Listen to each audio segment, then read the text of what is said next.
Welcome to Shri academy online teaching classes 2020-21। सुप्रभात। मैं नीलम त्रिपाठी आज एक नए अध्याय के साथ प्रस्तुत हूँ। वह अध्याय है पाठ 14 सुक्तया। सुक्तया का अर्थ है सुंदर उक्ति। सुक्ति नंबर 1। प्रीतम में दक्षिणे हस्ते जयो में सव्य आहित। इस सुक्ति का अर्थ है कि व्यक्ति को दाहिने हाथ से कर्म करना चाहिए और बाएं हाथ से विजय हासिल करनी चाहिए। अर्थात व्यक्ति को दाहिने हाथ से कर्म करने पर यानी कर्म करने के बाद ही फल प्राप्त होता है। सुक्ति नंबर 2। हितम मनोहारी च दुर्लभ वचन। इसका अर्थ है हितकारी और मनोहर वचन इस संसार में दुर्लभ होते हैं।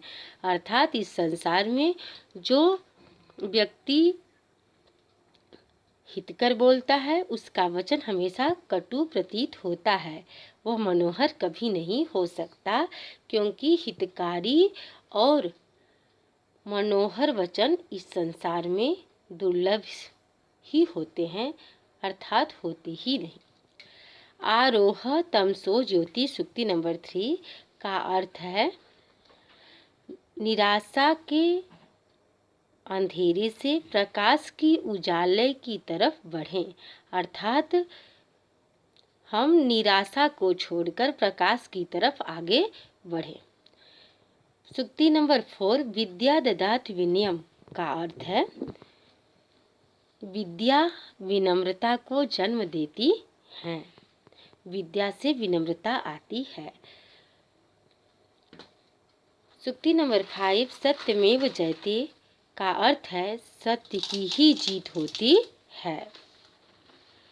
सुक्ति नंबर 6। मितम च सारम च वाचो ही वाग्मिता का अर्थ है कम और सार युक्त बोलना ही वाक पटुता है या बोलने की कला है।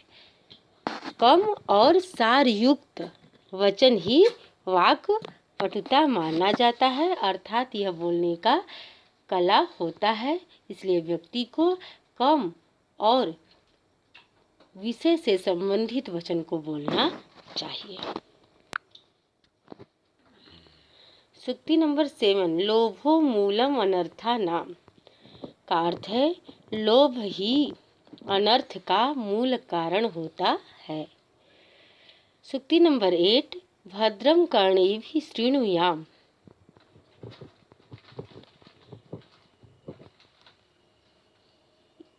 यानी हे देववृंद उसी बातों को सुने जो हमारे योग्य हो, अर्थात जो शास्त्र के अनुकूल है उसी बातों को हमें सुनना चाहिए। सुक्ति नंबर 9। अति सर्वत्र वर्जयेत। किसी भी चीज का अति हमेशा से वर्जित होता है, अर्थात किसी भी चीज का अति नहीं करना चाहिए। सुक्ति नंबर 10। दूरतः पर्वता रम्या का अर्थ है दूर से पर्वत भी रमणीय प्रतीत होता है, उसकी वास्तविकता तो नजदीक आने पर पता चलती है। सुक्ति नंबर 11। जल बिंदु निपातेन क्रमशः पूर्यते घट। जल बिंदु थोड़े छोटे छोटे बूंदों से ही पूरा घड़ा भर जाता है, अर्थात जल बिंदुओं के एकजुट होने से ही पूरा घड़ा भरता है। यदि जल बिंदु ना होवे तो घड़ा नहीं भरेगा। सुक्ति नंबर 12। संपत्तौ च विपत्तौ च महताम एक रूपता। इसका अर्थ है कि व्यक्ति को सुख और दुख में हमेशा एक रूप में रहना चाहिए, अर्थात व्यक्ति को सुख और दुख को एक रूप से स्वीकार करना चाहिए, क्योंकि जो व्यक्ति जन्म लिया है उसके जीवन में सुख और दुख दोनों का आना आवश्यक है या दोनों ही आते हैं। प्रश्न सुक्ति नंबर 13। दर्दुराः यत्र वक्तस्तत्र वक्तारस्तत्र मौनम ही शोभनम। दर्दुराः यत्र वक्तारस्तत्र मौनम ही शोभनम का अर्थ है जहाँ पर मेढक, दर्दुरा मीन्स मेढक, वक्ता हो वहाँ पर मौन ही धारण कर लेना चाहिए। अर्थात जहाँ पर चापलूसी करने वाला व्यक्ति वक्ता बने वहाँ पर कुछ भी बोलना नहीं चाहिए, वहाँ पर चुप रहने में ही भलाई है। सूक्ति नंबर 14। उद्योगिनम पुरुषम सिंहम उपैत लक्ष्मी।